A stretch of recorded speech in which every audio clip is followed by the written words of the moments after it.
Hello, everyone. Welcome back to our Keep It Fictional video chat and podcast. I'm here again with my amazing coworkers from the Port Moody Public Library. We got Miss Corene, Sadie, Liz, and Fiona. How is everyone doing? Wonderful. Good. Thank you. How are you, Virginia? So excited, everyone. It's the best day of the week. Best day of the week. It is. Yes. Oh, And I because think- we're doing this. I know. Yeah, Yes. and it's supposed to be fall, which is some people's favorite season. Except it doesn't act like fall right now. Not right now, but soon, hopefully soon. And I think last week we talked about our favorite thing about fall, books, obviously. But I know fall is also, especially September, is also a time where people think about back to school. So before we start our books about back to school, because we're going to do an episode of books that are set in school or that feature school or that talks about school life and all of that. I guess I should find out from everybody, what is your favorite? This is a requested question. What is your favorite school supply? Liz. Oh, definitely the pens. Pens in all kinds of colors, in all kinds of nib sizes, Okay. all kinds of pens. You know, the thin ones and then the thick ones. Pens you can doodle with, pens you can write with. I'm serious about pens. Moving on. Corene. I'm actually gonna go if I'm thinking back to when I was actually going to school, foolscap. You know, like the lined paper, something about it being all like blank and fresh and new just like excited me. Okay. Sure. All the potential of all the things that you will be Exactly. writing. Exactly. Yeah.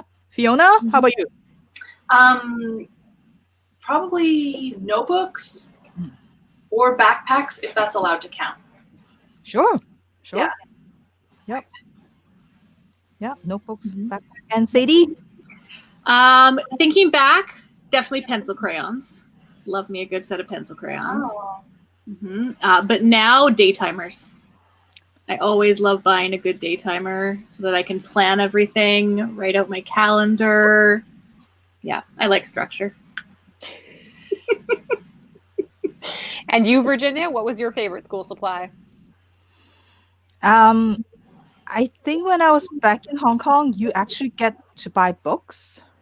Like you have, yeah, I know, right? So and it's like one of those like bookstore where you can't really browse because you're not allowed to, but like it's like a counter basically, and then you just tell them what school you're from and what like what grade you're in, and then they just give you all brand new books. That's probably the most exciting thing. Yeah. That sounds dreamy. Yep. You just sniff the book like. Oh, all the so brand new- good. all Oh, the brand- speaking of sniffing, I will also amend to like that white craft glue that you could like put over your hands and then like slowly peel off. Just me? Okay, that's fine. Nope. Anyways, We always learn so much about each other. Every single time. I think that's what all the audience always say. It's just like, what's wrong with them? Like every week. People are going to start buying Corene containers of white glue now. White glue, yes. And if you know when all the white glue disappear from the library, you know why. Why are we buying white glue again? Why are we out of white glue again? Yeah. Anyway, so great. So let's talk about books that are set in school. And I think Sadie has a very school, definitely like a school book here. So It is, what have yeah. you got for us, Sadie? Okay. So I love back to school. September is one of my favorite times of year because it is the fall, but also because I love back to school. And even now that I am no longer in school, I still love like the energy of going back to school. So this is a very exciting week for me. And I am going to be talking about Ninth House by Leigh Bardugo. Leigh Bardugo has mostly written YA books. She has two series, kind of interconnected series for YA, which I have absolutely loved as well. And this is her first adult series. And so this book takes place, the school in question is Yale University. And the 9th house in question is the 9th secret society at Yale University. So everyone, or many people, have heard of the 8 secret societies at Yale University. This includes the Skull and Bones, the Scroll and Key, the Book and Snake, the Wolf's Head, Manuscript, Aurelian, St. Elmo's, and Berzelius. So these are the 8 secret societies, 8 houses of Yale University. As far as I know, they actually exist. So this is not fictional. So this book revolves around the 9th house, and it tells the story of Alex Stern. And Alex has not had a great life. She ended up dropping out of high school. She is now living with her drug dealer boyfriend, a friend of hers, Helly, as well. They're not really doing that good. She sort of knows that she's not going anywhere in life, until she wakes up in the hospital as the sole survivor of a massive murder. Helly has been killed. Her boyfriend has been killed. Everybody who was in this house has been killed except for Alex. She is found there, and she was the only one that survived. She wakes up, and the dean of Yale University is at her bedside with an offer for her. He tells her that if she comes to Yale and joins this 9th house, which is called Lethe, Lethe, then he will give her basically a free ride in Yale. So she doesn't have to pay for anything. She doesn't have to apply. She just gets to kind of leave her old life behind and try for a new life at Yale. So she decides that she will do this. And she goes to Yale and joins this secret society called Lethe. One very special thing about Alex is that she has always been able to see what are called grays. And not surprising to most people, grays, this book does have magic in it, and grays are ghosts. So Alex has always been able to see ghosts, and this is one of the reasons that they would like her to join this secret society. So this secret society, unlike all of the other houses, is actually in charge of monitoring the other 8 houses. So they attend all of the ceremonies, they attend all of the occult rituals that all of these other houses at Yale participate in. And they are there to make sure that nothing goes wrong, that everyone is kept safe, and that no magic leaks out to the rest of the world. So at one of these rituals, Alex's mentor, Daniel Arlington, disappears. Nobody knows what's happened to him. The university covers it up, tells everyone that he's on a trip to Spain, but everybody who is at the ritual and Alex knows better. At the same time, there is a murdered student that shows up on campus. Alex is sent to investigate this murder and determine whether or not it is connected to one of the secret societies and whether it is connected to magic. So our story is told sort of in a few different points of view. We see the present day where Daniel has already disappeared. Alex is now holding up in a apartment, injured. We have no idea what's happened to her. She's trying to figure out what has happened to Daniel. And that's kind of all that we know when we start the book. And then as it goes on, we start to see flashbacks, and we start to see what actually happened in the months leading up to this attack, leading up to Daniel's disappearance. And we kind of learn more about Alex. We learn more about the murder that she survived, and learn more about her potential involvement in that, and why she was the only one to survive that murder, as well as all of the occult connections to all of the houses in Yale University, as well as the teachers, the students, and everyone who goes to Yale University.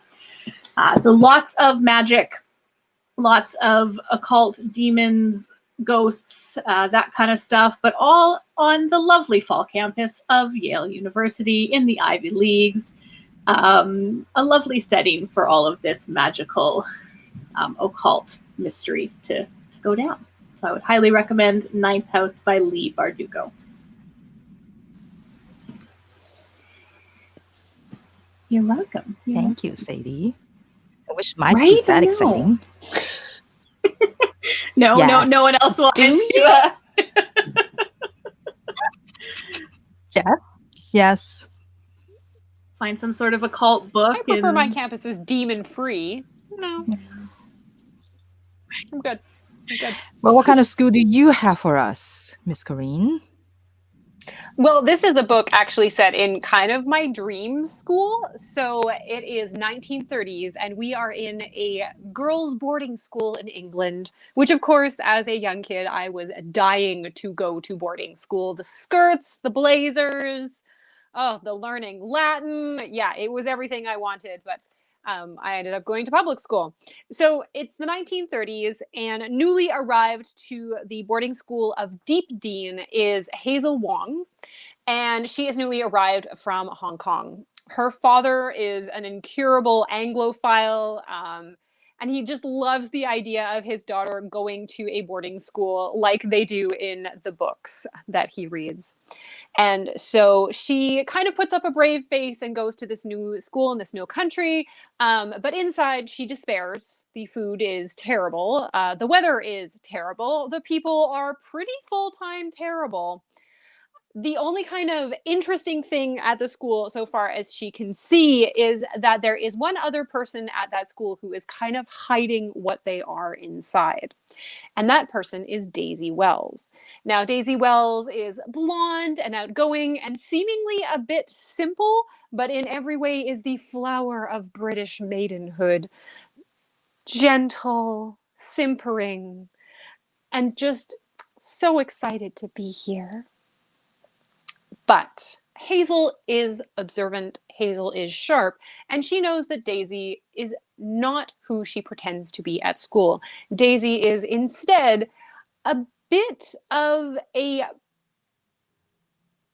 bossy boss with a very, very sharp mind. She's incredibly intelligent, as is Hazel.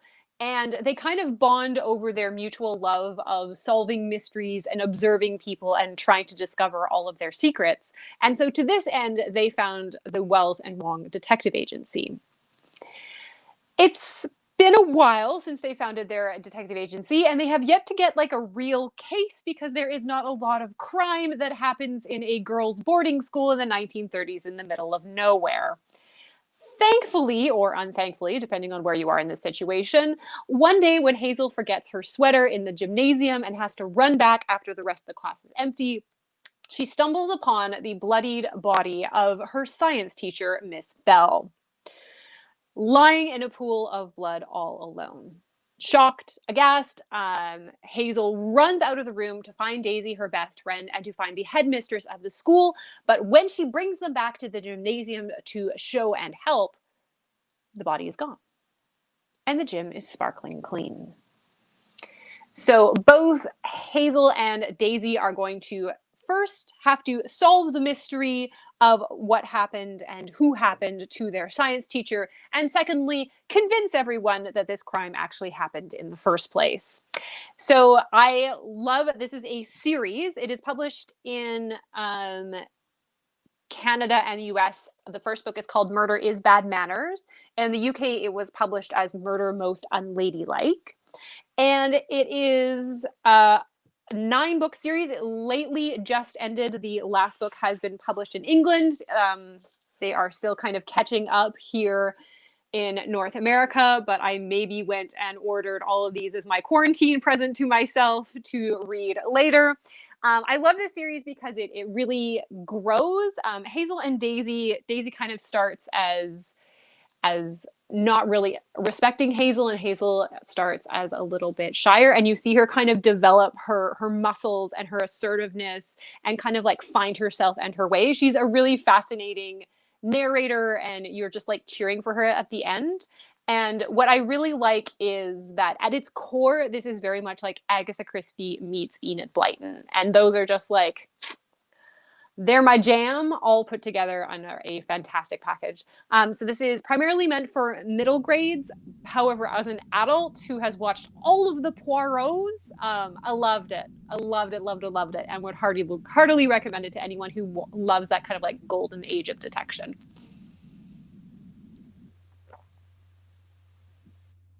And as you know, since Corene is such a big mystery fan, this is high praise from her. If she thinks it's good, everybody should give it a try. Except Virginia, probably. You'll hate it. But, yeah, probably. Yeah. Because we like completely different kind of mystery. So, all right, Fiona. What kind of school do you have? I unmuted myself. Okay.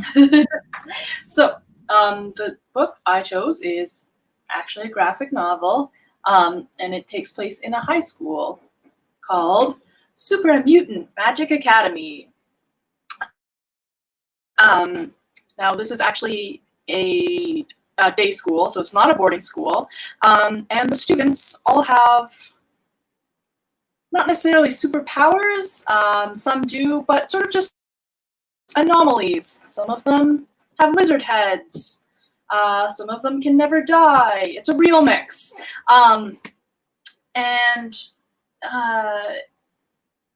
they go to this school for such children. But in reality, the school is really a lot like a regular high school. They are really more like teenagers with regular problems. They just happen to be a little bit more freakish than the freaks of high school. So this is by Jillian Tamaki of the Tamaki cousins. So with her cousin, she wrote Skim and This One Summer, both excellent books. But I really like to read her stuff that she's done on her own. It tends to get a little bit weirder, a lot less structured. And this did originally come out as a web comic. Well, I don't like to read comics on the web. I love when they publish them as books for me. So if you did enjoy my pick of Women World, this has a real similar vibe. It's super understated. It is not at all a superhero comic, if that's what you're thinking. It's more of like a slice of life for teenagers with this weird backdrop, which I really, really love. It doesn't do a lot of world building. It just drops you in the world and says, okay, this student has a dinosaur head. Just deal with it. So Marsha is our lead character, and she has a deep, deep crush on her best friend, Wendy, and is just suffering through high school with the fact that she can't really tell Wendy, and she just has a lot of angst coming out of this. They spend all their time together. They're great friends, but it is very clear that they have different expectations from their friendships, or different desires from their friendships. There's also Adam, the everlasting boy, who can't die, or when he does die, he's just rejuvenated. There's Gemma and Frances, and Frances, to my knowledge, doesn't have any superpowers. She just is really into art and performative art, and Gemma's sort of her like simple best friend who follows her around and comments on her ridiculous performative art pieces. Of course, there's also, you know, like the jocks and the same tropes that you would see in every high school, but they just have this sort of hilarious twist to them. And we follow Marsha through a lot of it and get some side characters as well. And it does eventually culminate into a storyline at the end. But most of them are sort of one-off comics, little laughs that add to a bigger story in universe, much like Women World that I spoke about before. So I love the way this captures teenage angst, sort of the weirdness and self-consciousness that teenagers feel, and I love how understated it is. I love that Tamaki chose this setting without sort of the intention of dipping into that genre. It's just sort of like, what would make this more fun for me to write is if they were all super mutants. And so that's what she did. It's definitely a very personal project, I think, and So if you like her humor, then I highly recommend it. And for those of you who don't know, her humor is just sort of, again, like understated. She won't explain things. She'll just leave them there for you. Very much about acknowledging the strangeness of existence. So I find her quite amusing, and this is one of my favorite of her works.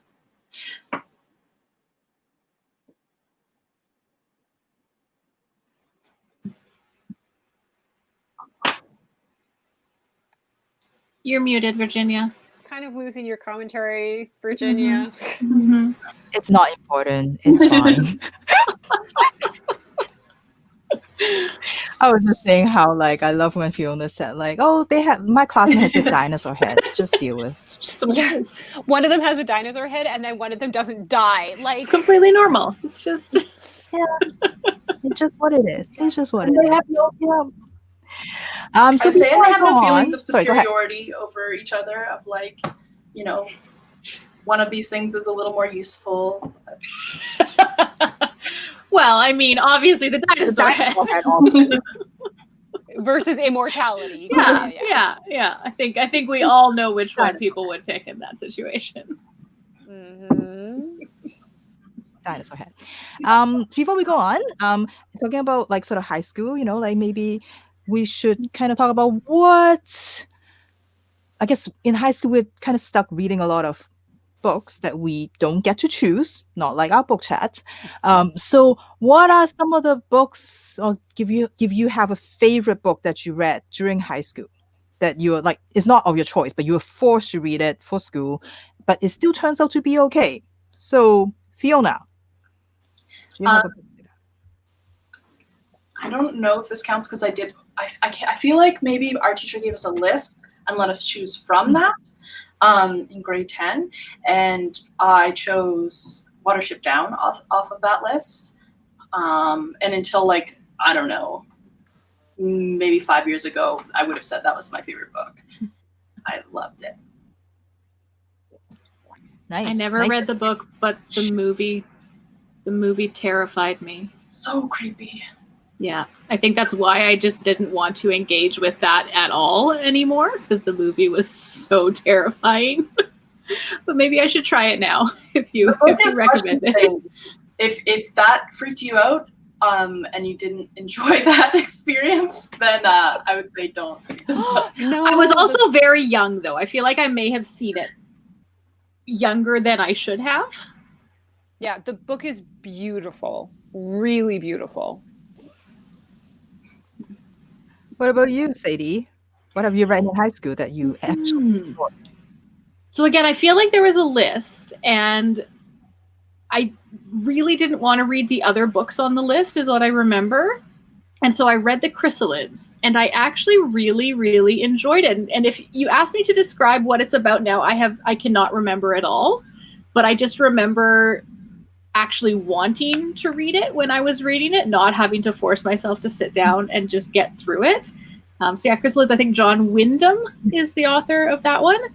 And then I'm a huge Shakespeare fan. So we read Macbeth, we read Hamlet, and I think Macbeth is my all-time favorite Shakespeare play ever. So I really enjoyed reading that in grade 11 as well. Well, it's nice to hear that the school system has changed, because there was definitely no choice when I was there. Right? Choice, what is this? Everybody reads the same book. What are you talking about? Corene. We did a lot of CanLit, which I feel has made some of the issues that I might have with CanLit. But the one that I really remember having like a powerful impact was Joy Kagawa's Obasan. Mm-hmm. I remember reading that in class and just like openly weeping, which is of course what you want to do in high school in the middle of English class, is just start crying. But I remember kind of getting to the end and you realize what has happened. And the writing is so sparse and so beautiful and so poetic that it just kind of moved me so much that I was weeping openly in a high school full of other high school students. Who I'm sure responded really well to that. And respectfully. As high school students do. Liz? I feel like my high school literature experience has been very different from all of yours so far. First off, no choice whatsoever. And didn't get to read great books like Watership Down or The Chrysalids or yeah, like none of that. Like or Obasan. Like I was aware of these books. I heard that other people that I knew in the school had read these in their classes, but for whatever reason, I was not granted the privilege or the joy. So only in university did I realize that I really dislike prescribed reading because I've had such bad luck with it. That being said, not necessarily favorite books, but I'd say ones I actually may have enjoyed in high school are Ray Bradbury's Fahrenheit 451. And then also kind of got on the Shakespeare kick with works like Hamlet. You got to read Fahrenheit 400. We had to read Something Wicked This Way Comes, which is a lesser work. I'm so jealous, Liz. I am so I guess I left it out somewhere along the line. You really did. We had to read The Stone Angel and like, ugh. Hamlet. Again, not big on the Hamlet. Yeah. What about you? No. What about you, Virginia? I think when I came here, like, none of the books make any sense to me, obviously.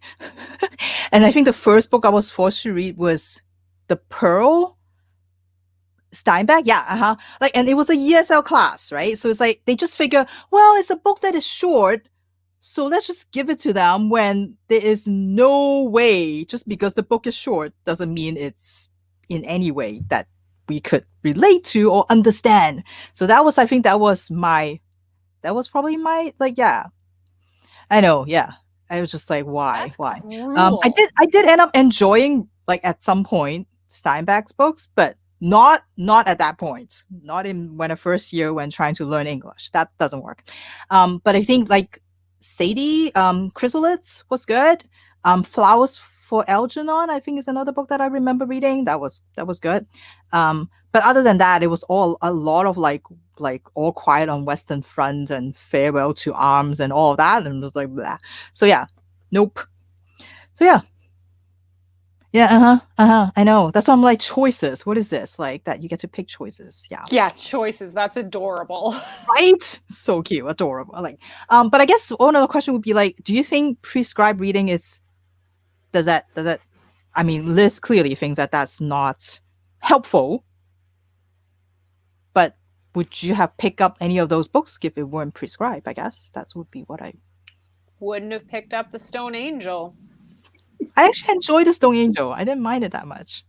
Yeah, I don't know. Right. At one point, you were told basically like that classics is what you should read. So The Stone Angel and all that fits into that. I do like Wuthering Heights. I feel like you can get the same. I feel like you can get the same thing out of reading a book that you pick yourself, and maybe like if you're not being forced to read the book, wouldn't you enjoy it more? Wouldn't you? I don't know. That's my thoughts. But I guess it's also like that you're forced to do homework on it.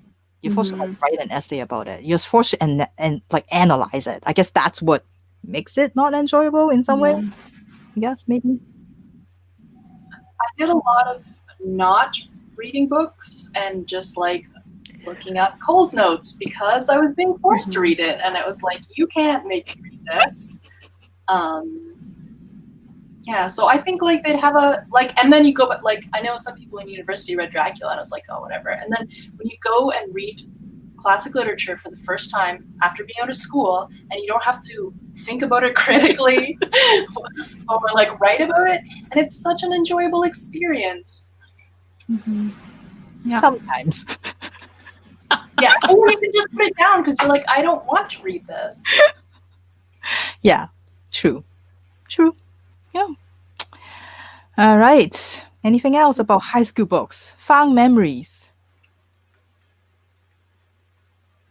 The only memory that I strongly have is that we had to do a group project about something Wicked This Way Comes, and ours was about the main character's development over the course of the book.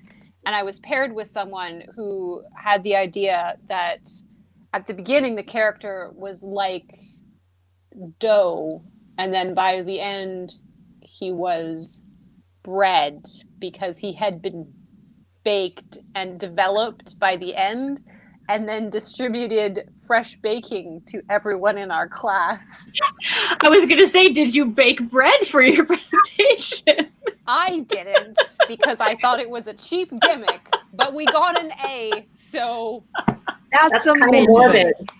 I learned Yeah, I learned how the system worked. It's symbolic. I feel like if you focus on the symbolism, then Yeah. Totally. It is like bread and wow. I'm sure we can talk about this. We could talk about this all day, but when that person got to university, or if they went to university, I'm sure they had a rude awakening of like, all an analogy. the first time they brought homemade muffins to their English class, it just didn't go over the same way. Yeah. But I really want to hear what our viewers read in high school, because now I'm like really interested. Like, what is there a standard? Do people read the same things? What province are you from? Where did you go to high school? Well, I feel like even between mine and my sister, who was 2 years older than me, we even had different options for books to read. So I don't know if it was just teachers would pick, like they have the big list and they get to pick from that big list, and it just kind of depends. But yeah, it would be interested to know. But I guess given the people that come into the library to ask for books for the school, I don't know how much it has actually changed. We were talking about that earlier, right? Like kind of the same titles that keep coming up. So yeah, but do let us know in the comments what kind of high school books you have to read, especially the good ones, you know, the ones that you love or hate, I guess. Or maybe later on discover, like when you, I don't know why you reread it again, but later on when you discover, hey, you know, maybe this is not so bad. Some people reread books, Virginia. But It's not after okay. you decided that you hate it in high school. Do you know what I mean? Okay, I don't know. Yeah, reread books. Okay, that's another conversation. Go back to a couple episodes ago. You get that other argument. All right, so let's move on to more books that are set in school. Which one am I talking about? Okay, can I still can't decide. Yeah, I know.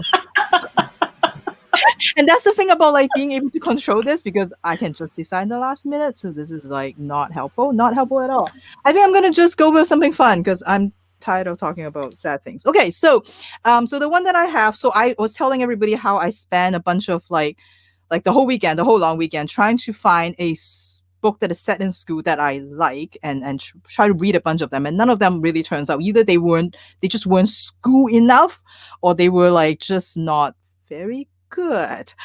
So I end up I'm like, you know what, let's just go with something that I know I enjoy. And this is not like, don't think too hard on it. This is nothing deep. It is just a fun, silly book. And it is a manga series called Assassination Classroom. I do have the Japanese version here, but this is one of my first book that I bought in Japanese in a Seattle bookstore, which I wish I can go back to. But anyway, so this is Assassination Classroom. Like I said, don't think too hard on it. The premise of it is that there is an alien that has just destroyed the moon. He just blasted it into pieces. And he just came to Earth and he said, in a year, I'm going to do the same thing to Earth. But in the meantime, I'll give you a chance to kill me. And also, I would like to become a teacher. So what they end up doing is putting him as the homeroom teacher for classroom 3E in this school, because nobody cares about the kids in classroom 3E. They're kind of the misfits. They're the ones that nobody thinks will become anything. So they're just like, whatever, let's just put them there. And in the meantime, we'll tell classroom 3E that your job every day, because you're his students, you can get close to him, is to try to assassinate your teacher. That's what they're supposed to do. And if you succeed, whoever that managed to do that will have this like $100,000 cash prize. So every day the routine is when the teacher shows up, and they call him Koro Sensei because in Japanese, that's kind of a play on the word, means like somebody you cannot kill. So it's and also teacher, which is sensei. So so Koro sensei will come into class and he'll start his roll call, and while he was doing roll call, everybody will pull up all the weapons and all the guns and everything that they can find that the government gives to them, and experimental high-tech kind of weapons, and will try to kill the teacher every day. That's how they start school. But of course, it turns out that Koro sensei is also a very good teacher. He's actually really good at what he's doing. He cares a lot about his kids, and he really believes in them. He doesn't think that they are useless and that they are just a waste of time. And he cares a lot about, even though he's like a homicidal alien who's trying to destroy Earth, he still wants them to be good students. He cares a lot of them turning in their homework and being good at it. And he turns out to be a very, very nice guy somehow. So like I said, a weird random premise, and it's sometimes quite sweet because of what he does as a teacher. And I think this is the kind of like manga that I grew up with. It's just kind of wacky, crazy, chaotic, and you just don't think too much on the premise, and it's just always kind of crazy. And that's kind of what I grew up with, and it will always be sort of the kind of manga that I like the most. So if you're looking for something fun, something crazy, try this out. It is Assassination Classroom by Yusei Matsui. That is the author's name. All right. That sounds a lot of fun. Sounds completely random. Yeah. I like the twist of the fact that he's actually a good He's teacher. a very good teacher. And he looks like an alien. He's like an alien. He's like a smiley face. Like an emoji smiley face with a bunch of tentacles. And his face color changes. He's usually yellow when he's normal, but it changes depending on his like feelings. So I know I have some adult friends that read and watch this, but what's the youngest age you would recommend it for?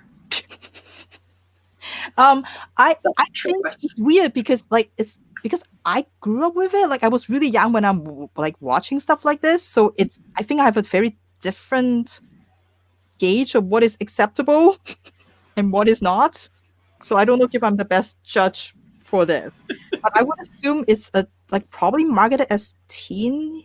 I think it's marketed for teen, but as we say, you know your child best. So some stuff that's like marketed to teen, if you're a tween who can kind of like handle stuff like that, then it's probably okay. But yeah, you know your kid it's best. Not like it's funny to say that it's not violence, but it's not. Do you know what I mean? It's not that. Yeah. It's not. What is it? Attack on Titan. It's not Attack on Titan. Oh, it's not Attack on Titan, which is equally good. Please go read Attack on Titan also. But this is not it's not serious. Like it's not like that at all. Yeah. Anyway, so yes, that's my pick. And continuing our Japanese translated novels or comics, we're saving, well, at least Corene and I never agree on anything, but we agree that the next pick that Liz has is the book that we hope we were we were kicking ourselves for not picking. Liz, what have you got for us? Okay, way to hype it up, Virginia. Thanks a lot. Way to hype it up. So as Virginia mentioned, this is a book originally written in Japanese that was translated into English, and it's called Confessions. Sorry for the glare, everybody. Confessions by Kane Minato. And this book is bananas in its own way. So no aliens here, but it is quite the psychological thriller. Now, this book does primarily take place in a school, a middle school, where one of the teachers is named Yuko Moriguchi. Now, she's a single mother, and her pride and joy at home is her 4-year-old daughter. Now, sadly, that daughter, who she sometimes takes to school with her, sadly, her daughter is found dead and drowned in the middle school's swimming pool one day. It looks like an accident. Looks like she just happened to wander into the pool area and fall in and wasn't able to get out of the pool. However, Moriguchi knows better. She's absolutely certain that 2 of her middle school students had killed her young daughter. And now, because the 2 students are minors, she feels that it's useless to go to the police. They're minors. They'll get juvenile detention. They'll get rehabilitation. They won't truly be punished for their heinous crime. So she decides not to go to the authorities and take matters into her own hands. And that is the catalyst for this book. Now, after this tragedy, she has told the school that she will resign. But before she does, she gathers her class together for one last class, one last lecture. And in this lecture, she turns the entire class upside down by what she has to say. Now, this story is told from multiple points of view. Sometimes you're not sure if the narrator is being reliable or not. It's definitely a psychological thriller. It really gets into the heads of the characters and what motivates them to do what they're doing, whether it be exacting revenge or to commit a crime against another person. It's definitely a revenge story. It's very calculated in the way that the teacher Moriguchi exacts her revenge and starts to put her plan into action.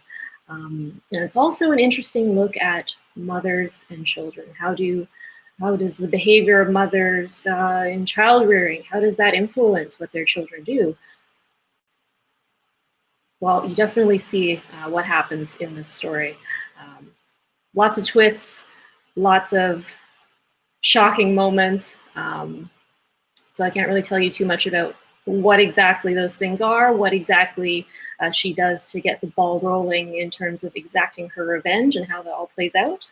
But this was definitely one of those books where I felt I had to devour this in one sitting, and I don't say that very often. Despite all the books that we do see at the library, this was one of those unput-downable books, so to speak, that I feel has really, I mean, everybody has seen or heard on our book chats and our podcasts, what diverse reading tastes we all have, and yet for those of us in the group who have actually read the book, we've all agreed hands down that this is one of those books that stands the test of time in terms of a must read. So I do highly recommend Confessions by Corene Minato.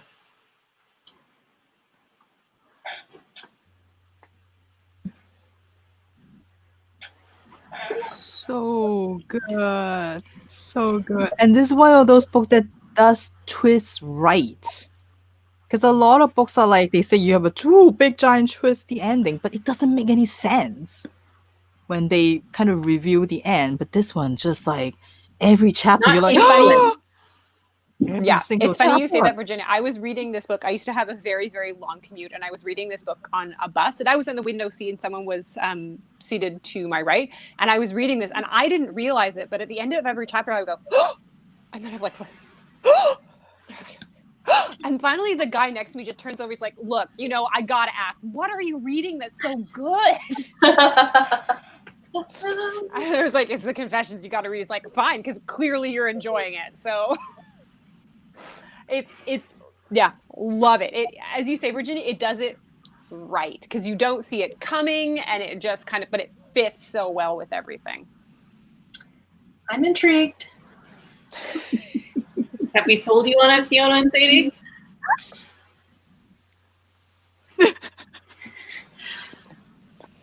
Maybe. We failed, Sadie, but we might have gotten Fiona. It's just not my kind of book. Just not my, yeah.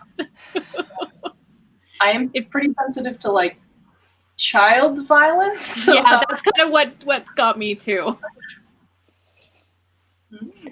Maybe not for you, but for everyone else. Great book. Like dark and twisty and psychological, for sure. So good. All right. Well, that is our show. We're early today. What's going on? Because we only have one book. We're only talking about one book each. Yeah, and we have to hurry to get back to school, Virginia. Right. Of course. Very good. School dreams. Do you all still have them? Sorry. Have what? School dreams, where you realize that you're still in Yes. school. Yes. I missed class, or that I actually didn't graduate. Yeah. The one Yeah. I have is that I have like I've missed a whole bunch of classes in a semester, and now I have to take like a final Yes, exam or write yes, a paper, yeah. and if I don't do that, I'm not going to get my credits, and Yes. I'm not going to graduate. Yep. Totally. Yeah, the one with the final exam and the one that there's a paper due that I absolutely have not written. Yeah, should have gotten a better daytimer, I guess. Yeah, it's all in the daytimer. Keep track of those things. Yep, and the right pen. Exactly. Oh yeah, Right. they go hand in hand. You can color code the things that are due when and what Yes, classes they're Sadie. for. Yeah. Highlighters, those are part of Yeah. pens as well. The pen category. Yeah. Oh yeah. Oh yeah. I hate highlighters.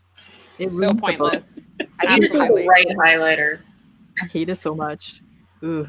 I always have highlighter ambitions, but then never actually use them. Or like, I'm gonna color code, and then it's like you realize you read like 3 chapters and you haven't been thinking about. Or you spend more time trying to remember what your color coding scheme was. I used to do that with highlighters. I would make it too complicated. And then I'd pick one. I'm like, is this the right color? I don't remember anymore. Well, I'm glad we don't have to go back to school. I miss them enough. Yeah, but to all of those who are going back into school in any capacity, we hope that you have an absolutely fantastic school year. Yes. So many things to look forward to, so much learning to do, so much reading, so much highlighting, so much writing. So for all of our students, for all of our teachers, our professors, all of the support staff at the schools, we hope that you have an absolutely fantastic school year from all of us at the Port Moody Public Library. Great. All right. Great. Well, And thank you. I know. Thank you. I have nothing else to say, nothing else to add to that. Yeah. That would be Yeah. perfect. Perfect. All right. All right. So next week, we'll be back at 12 o'clock on a Wednesday again. So we'll see you again. I believe we'll have some more graphic novels for everybody. But I've got another ending. Ready? But for now, school's out forever. For some of us.